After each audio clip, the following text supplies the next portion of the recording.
Nous sommes heureux de nous retrouver pour cette nouvelle étude autour du thème Porte fermée, livre ouvert. Et pour ce faire, nous avons donc deux invités, le pasteur Olivier Rigaud, bonjour. Bonjour. Et le pasteur Jétro Camille, bonjour. Bonjour. Mais avant toute chose, nous vous invitons donc à prier. Nous le ferons avec le pasteur Olivier Rigaud. Notre Père qui est aux cieux, nous voulons te remercier pour cette étude, cette parole que tu nous offres. Puisse-t-elle nous bénir, nous faire grandir, nous faire croître dans la foi, dans ta grâce, dans ta paix. Bénis-nous, Seigneur, bénis chacun. Au nom de Jésus. Amen. Amen. Cette étude nous invite à considérer un récit également très connu, celui du déluge, avec Noé. Il y a beaucoup de films qui ont été faits à ce propos, plus ou moins fidèles au texte biblique, parfois s'en écartant énormément. Et nous sommes appelés à reconsidérer donc cette période de l'histoire. J'ai parlé d'un mot, l'histoire, mais c'est vrai qu'on peut difficilement faire le contexte historique pour un récit que les historiens eux-mêmes considèrent comme étant en dehors de l'histoire. D'ailleurs, les 11 premiers chapitres de la Genèse, qu'on désigne comme un petit peu l'histoire primitive, nous parlent de récits, d'événements qu'on ne peut pas vraiment prouver dans le temps. Donc c'est vraiment par la foi que nous sommes amenés à considérer et accepter ces différents récits comme faisant partie de l'histoire humaine, de l'histoire donc de la Terre. C'est un récit qui nous parle d'une période où, semble-t-il, la pluie était quelque chose de complètement inexistant. Les hommes ne connaissaient pas la pluie. Ils n'étaient pas habitués à ce genre de phénomène. Et c'est vrai que lorsqu'on parle de cette période de temps, on a du mal à s'imaginer donc la vie telle qu'elle pouvait être à ce moment-là. Il nous a dit dans le récit de la Genèse qu'à cette époque, eh bien, les hommes s'étaient enfoncés dans une vision des choses et s'étaient éloignés énormément de la perspective spirituelle, religieuse et biblique des choses, à tel point que le monde en général avait été perverti, se tournant toujours plus vers le mal, à l'exception d'une famille, d'un homme, Noé, son épouse et ses enfants.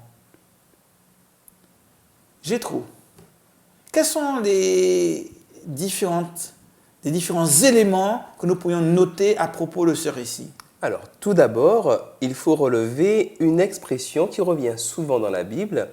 Dieu se repentit d'avoir créé l'homme. On a le sentiment que Dieu découvre d'un seul coup qu'il y a quelque chose qui va mal, comme si c'était une surprise pour lui. Alors, je vais aller vite et simple.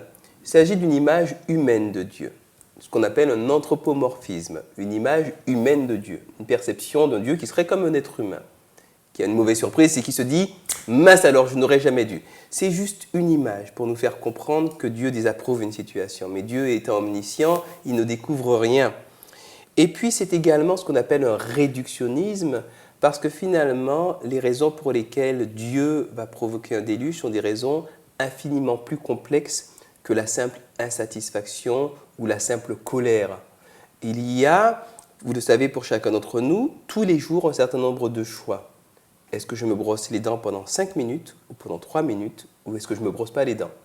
Et chacun de ces choix va déterminer, pour chacun d'entre nous et pour ceux qui nous entourent, un avenir légèrement différent ou un avenir radicalement différent. Et il y a une équation globale qu'il faut résoudre de la part de Dieu, qui est une équation complexe que seul Dieu peut résoudre, qui consiste, tout en connaissant les différentes potentialités d'avenir, choisir l'avenir qui garantira le mieux la liberté de choix de chacun et la possibilité pour chacun, jour après jour, de choisir la vie plutôt que la mort. Et cela, c'est un travail extrêmement complexe et cela a impliqué dans certaines circonstances un peu exceptionnelles, tel que décrivait Jean-Jacques, bien l'éradication de l'humanité et laisser la petite souche, disons, qui avait la chance de donner l'humanité la moins dégénérée. On voit que l'humanité la moins dégénérée est quand même bien dégénérée compte tenu des guerres qu'il y a, des souffrances, les viols, les meurtres, enfin toute cette souffrance, les maladies. Donc on n'imagine même pas ce que ça aurait été s'il n'y avait pas eu le déluge. Donc réduire le déluge ou ce genre d'acte à une insatisfaction, à une colère de Dieu, ou à une désapprobation de Dieu, c'est vraiment réducteur. Parce que l'intention de Dieu dans la Bible est explicite, c'est toujours une intention de sauver et de sauver le plus grand nombre de personnes.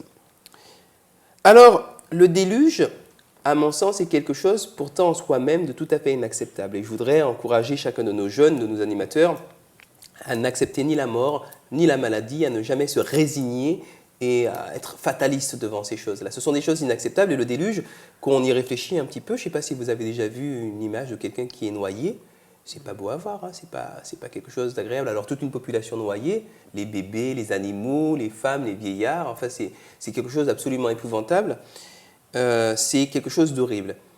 Mais notre confiance en Dieu nous amène à penser que s'il n'y avait pas eu cela, les choses auraient été pires pour l'humanité et pour le reste de l'univers. C'est la même chose en ce qui concerne le jugement dernier. Ce qui nous est décrit concernant la fin des temps est quelque chose de tout à fait inacceptable.